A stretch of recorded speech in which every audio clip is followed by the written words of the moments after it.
Red Hot Gotsy, come subscribe, like, come subscribe, like, come subscribe, like, come subscribe.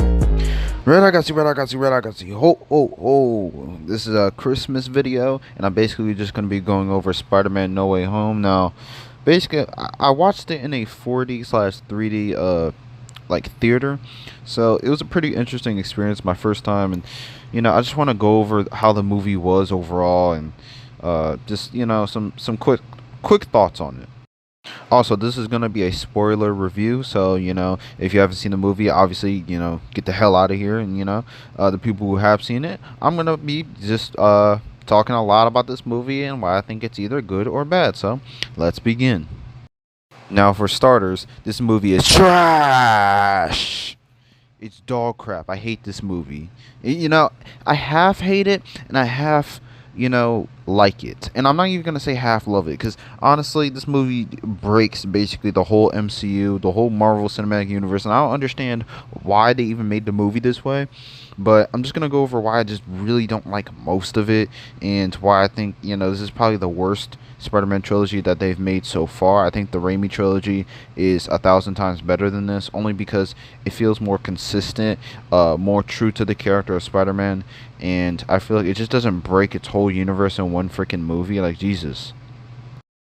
For starters, I feel like Spider-Man's whole journey in this movie was kind of just, rushed, and I really just didn't like how they kind of like with like a needle and some thread, just kind of like pieced together a ridiculous story about responsibility and identity and all that crap, which I thought was going to be completely different. But for example, I'm just going to be jumping around in the movie. I'm not even gonna. This is going to be like a really off the cuff review. Him getting Aunt May killed was one of the just stupidest decisions. I like it on like a basis of like it helps him understand responsibility, like what Spider-Man is, except it's supposed to be for Uncle Ben, and Uncle Ben's not in this universe apparently, according to the other two Spider-Man. Like they talked about Uncle Ben, right? And he just never brought up, oh, my Uncle Ben, ... Like he just never brought it up. So and people mention like the suitcase and stuff like that in Far From Home. I don't even think that's enough, honestly, to really like show like, oh, Uncle Ben existed or whatever. Like it doesn't matter. I don't care. It has no prevalence and it has no relevance in the plot. So like, bringing that up, it doesn't mean crap, so I don't want to hear that at all, and I mean at all. So in a way, it kind of assassinates Peter's character to kind of like get his aunt killed because he wanted to save these villains, and he was going against Doctor Strange, which I understand him wanting to help people, even the villains, but just like to go to the lengths that he did was just ridiculous. And I feel like in general they shouldn't have even gotten to the point where they even created the spell and messed it up, because I feel like Doctor Strange should have told him the parameters of like how the spell was going to go and stuff like that. And this is assassination on Doctor Strange's part, so they destroyed Doctor Strange completely. I don't like him anymore, completely. Like, it's horrible what they did to him. Like, he's the worst character in this whole movie just because he used to be so great. And some people might disagree with that anyways, like they thought he was trash in like Infinity War, Endgame, but honestly I liked him in those two movies, or at least I liked his whole character in general in all the movies. Like I think he was pretty consistent in his motivations and stuff, wanting to protect universe and stuff from mythical threats, like his goal was from the ancient one, stuff like that. But they just really messed him up. Like the fact that he even did the spell in general just destroys him completely. Like he's arrogant. He's not this freaking arrogant. He doesn't do crap like this, destroying the whole multiverse because he wants to be stupid. And I understand like that wasn't the spell's intention, or his intention, to make this sort of multiverse level like spell. But the fact that he was irresponsible, and that's why everything's screwed up. This is on Doctor Strange. Now, it's also on Peter for being a dumbass, but it's definitely on Doctor Strange, and it's just, oh my god, that's annoying. I really went on a whole tangent about Doctor Strange, but to go back to Peter, because of this spell, he basically gets his aunt killed, and he goes on a whole like depression spree. And I feel like Peter in general, just for the rest of the movie, is just pissed off and depressed and wants to kill Green Goblin, and he actually almost does it. Like, Spider-Man tries to kill one of his villains, and this is really surprising to me. Even in the theater, I was like, wait, is he actually like willing to?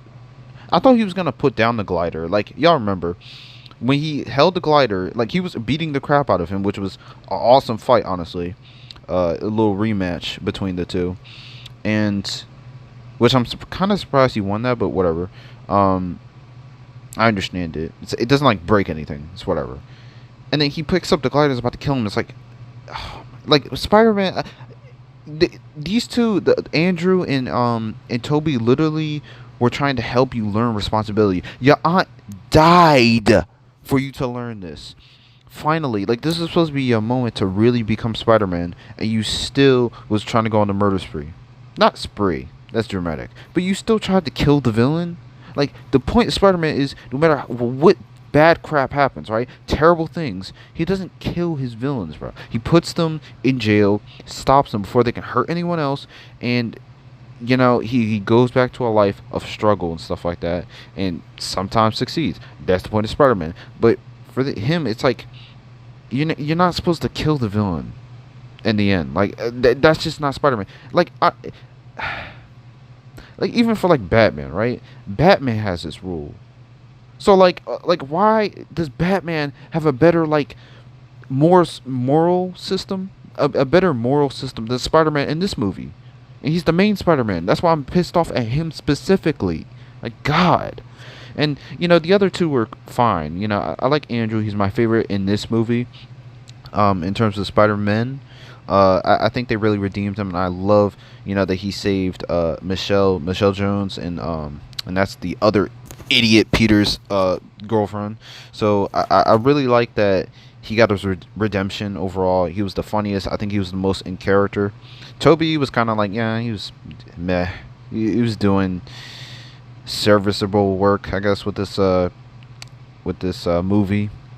He is one of the more serious Spider-Man, but like I think he was just kind of phoning it in a little bit. But I'm not gonna talk too much smack about it. I like the Raimi trilogy. I like Toby and all those three movies, except the third one. I'm not gonna lie, the third one's it's kind of trash, but I subjectively like it. For certain reasons. It's just writing wise, it's horrible. So, and I hate what they did with Peter. But besides Spider-Man 3, let's talk about this Spider-Man 3, because this one is even worse. When I think about the villains, I think overall they're fine. I just don't like let's just go through all of them. I guess Electro. I liked Electro besides, he didn't really have the three-dimensional like feel to him, because like here's the thing. Electro just wanted power in this movie, but he also wanted power. He wanted to be seen. He wanted to be noticed by people, and to not basically be like a loser and have his inventions and technologies just taken away from him. So I feel like there was more to the character in TASM 2 or Amazing Spider-Man 2 that I've realized over time. And I kind of thought like, oh, Spider-Man just forgot his name, so he's just a trash villain. But no, if I really think about it, there's more to him, and they lost all that in this movie. When it comes to Sandman, he has the thing with his daughter. They just take that completely away. It's just he has no motivation, basically. Because I don't even understand why he fought Spider-Man in the end, or all three Spider-Man. Like, he just kind of was there, It's really annoying. Because I actually liked the whole thing in Spider-Man 3 with him and Peter kind of like reminiscing about the past and stuff like that. And just, not reminiscing. That was horrible. I mean, like, he forgave him. I'm just kind of thinking off the top of my head. Goddamn. Let me think. Green Goblin, Willem Dafoe just killed it in this role. Like, he was probably better in this movie than Spider-Man 1. I love Spider-Man 1 more, actually, now that I rewatched it. Not rewatched it, rethought about it.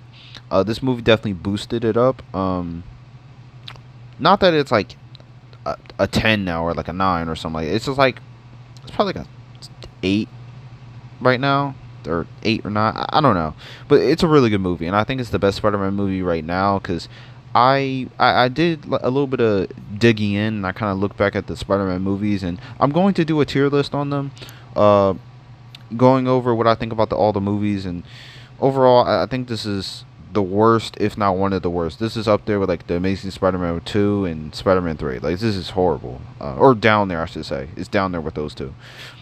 I don't really have much to say other than this. I just think it was pretty bad movie.